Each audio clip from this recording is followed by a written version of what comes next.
فرشتوں کو دکھانا تھا بشر ایسے بھی ہوتے. ایک صحابی تھے، ان کا نام تھا جریر بن عبداللہ البجلی رحمت اللہ علیہ. وہ جہاں بیٹھتے، جس مجلس میں بیٹھتے، نصیحت کی بات کرتے اور سب کو کہتے کہ بھئی میں نے نبی علیہ السلام سے بیعت کی تھی کہ میں سب کی خیر خواہی کروں گا. ان کا اپنا واقعہ ذرا سنیے، آپ کو لگے گا شاید کوئی دیوانہ آدمی ہے، مگر دیوانوں کی بات ذرا سنیے. گھوڑا خریدنا تھا، ایک آدمی کے پاس تشریف لے گئے، پوچھا بھئی گھوڑا دینا چاہتے ہو؟ اس نے کہا جی. کتنی پرائس؟ اس نے کہا جی میں 300 دینار میں یہ گھوڑا دے دوں گا. آپ نے گھوڑے کو دیکھا، فرمایا کہ نہیں، تجھے اندازہ نہیں، تیرا گھوڑا زیادہ قیمتی ہے. اب گاہک خود مالک کو کہہ رہا ہے کہ تیرا گھوڑا زیادہ قیمتی ہے. اس نے کہا اچھا آپ 400 دے دیں. پھر گھوڑے کو دیکھا، فرمایا نہیں نہیں، یہ اس سے بھی زیادہ قیمتی گھوڑا ہے، تجھے اندازہ نہیں ہے. وہ حیران، اس نے کہا اچھا جی پھر 500 دینار دے دیں. آپ نے پھر گھوڑے کو دیکھا، فرمانے لگے کہ نہیں، میری اسیسمنٹ یہ ہے کہ یہ اس سے بھی زیادہ قیمتی ہے. اس نے کہا جناب 600 دے دیں.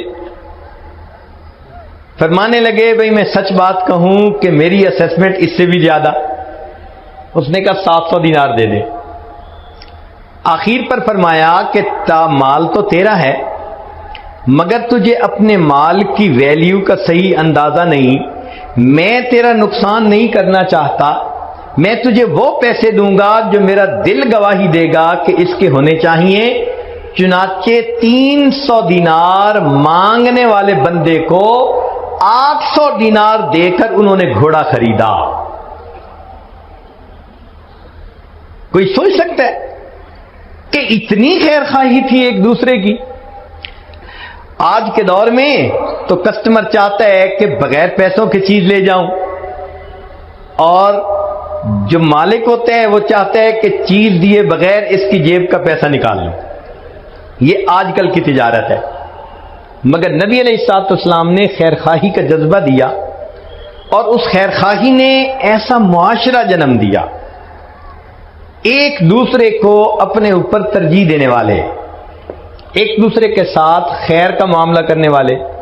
چنانچہ مشہور واقعہ ہے کہ جنگ یرموک میں ایک صاحب بہت زیادہ پیاسے ہیں اور آخری لمحے میں ہیں، اور وہ کہتے ہیں العطش، پیاس، سخت گرمی تھی.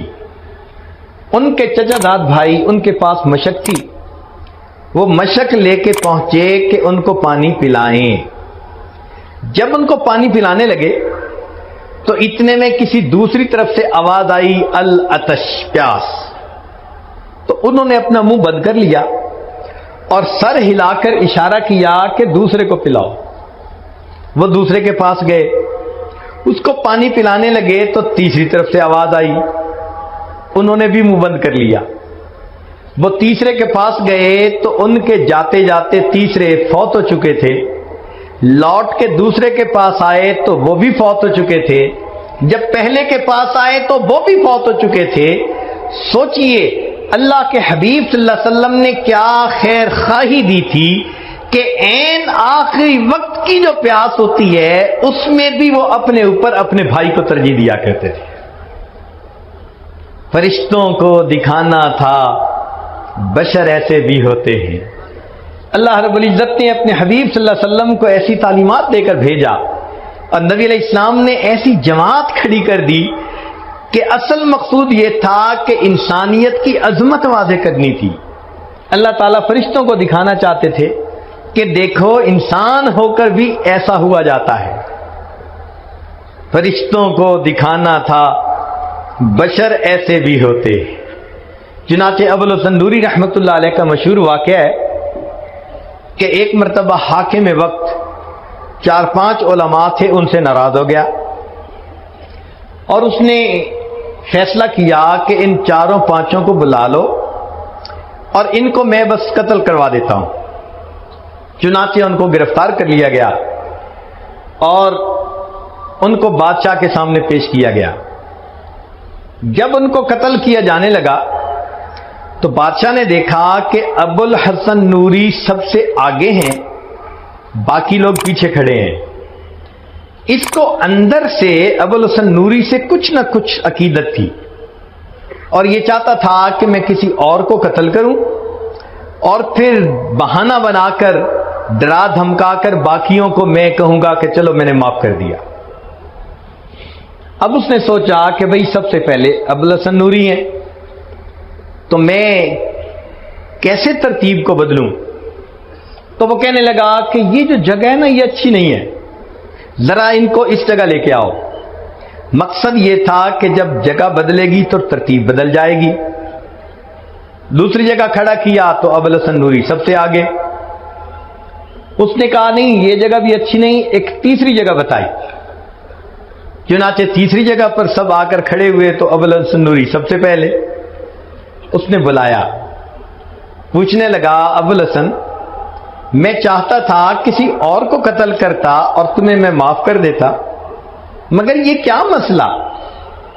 پہلی جگہ بھی آپ آگے، دوسری جگہ بھی اور تیسری جگہ بھی، یہ اتفاقاً ہو گیا ہے یا ارادتاً آپ نے آگے کھڑا ہونے کی پوزیشن لی؟ تو ابو الحسن نوری رحمت اللہ علیہ نے فرمایا میں ارادتاً آگے کھڑا ہوا۔ اس نے پوچھا کیوں؟ کیا خوبصورت جواب دیا۔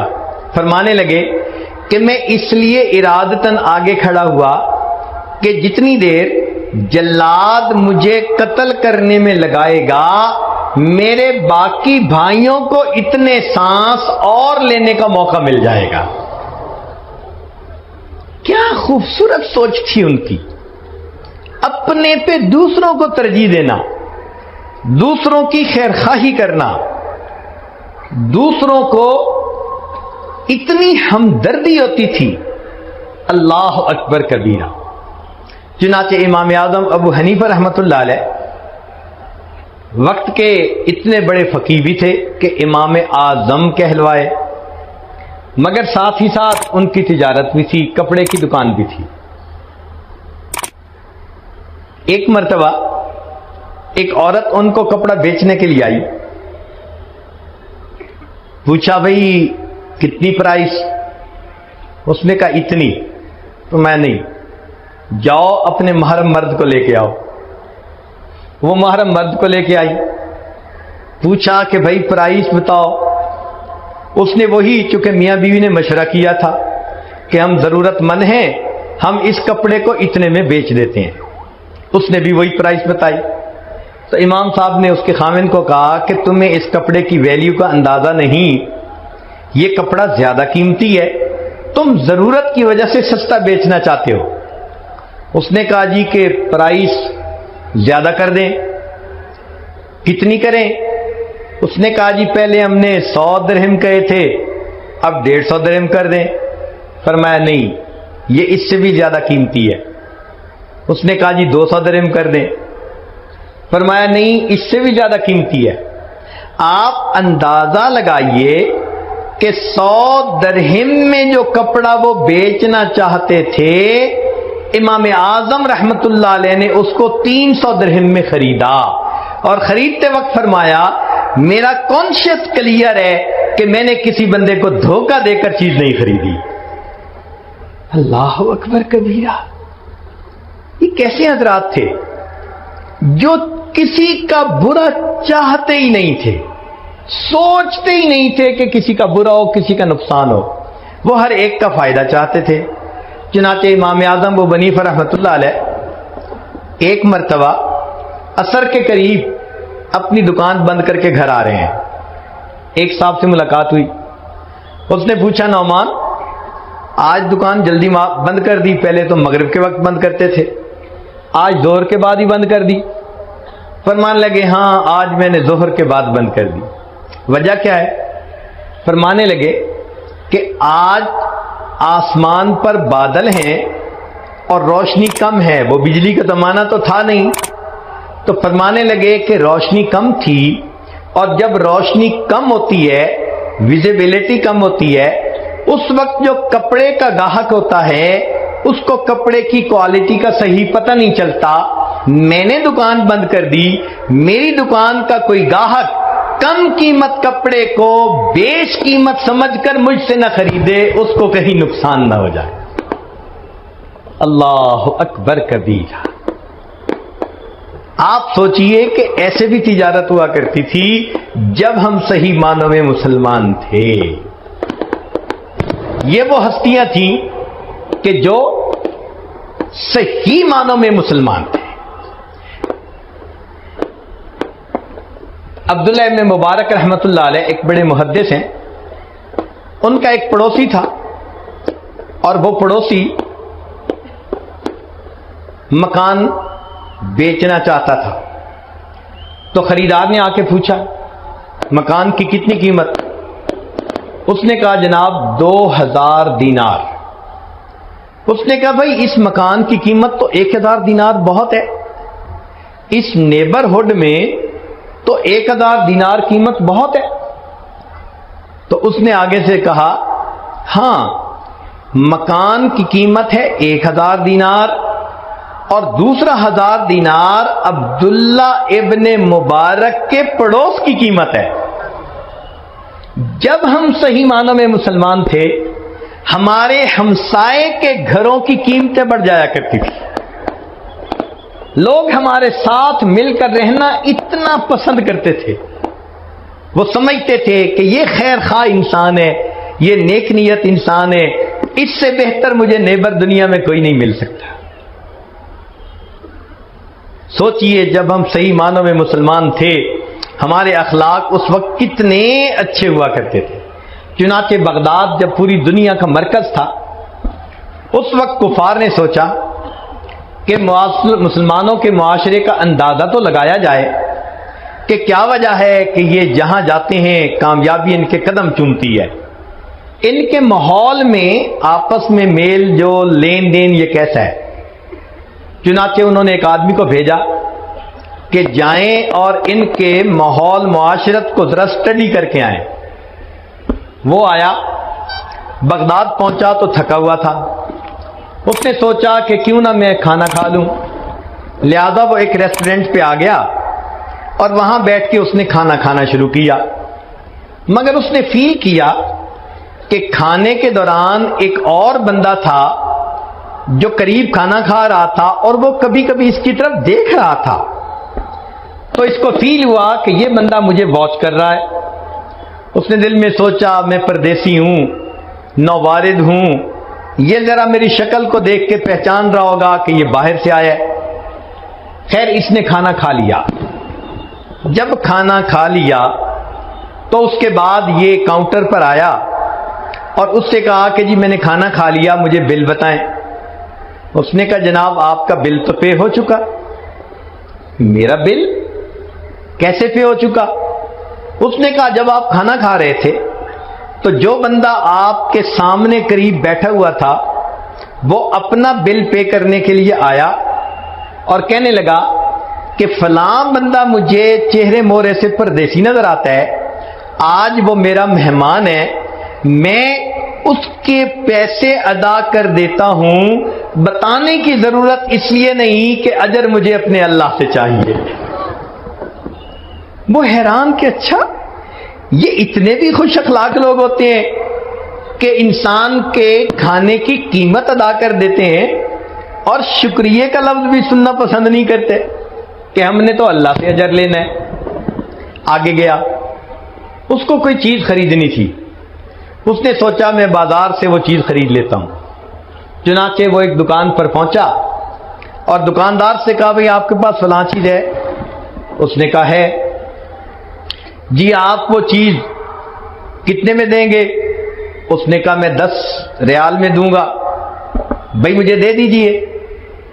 کہنے لگے آپ ذرا میرے ساتھ کوآپریٹ کریں، سامنے جو دکاندار ہے نا آپ اس کے پاس چلے جائیں، یہی چیز آپ کو اتنی ہی پرائس میں وہاں سے مل جائے گی۔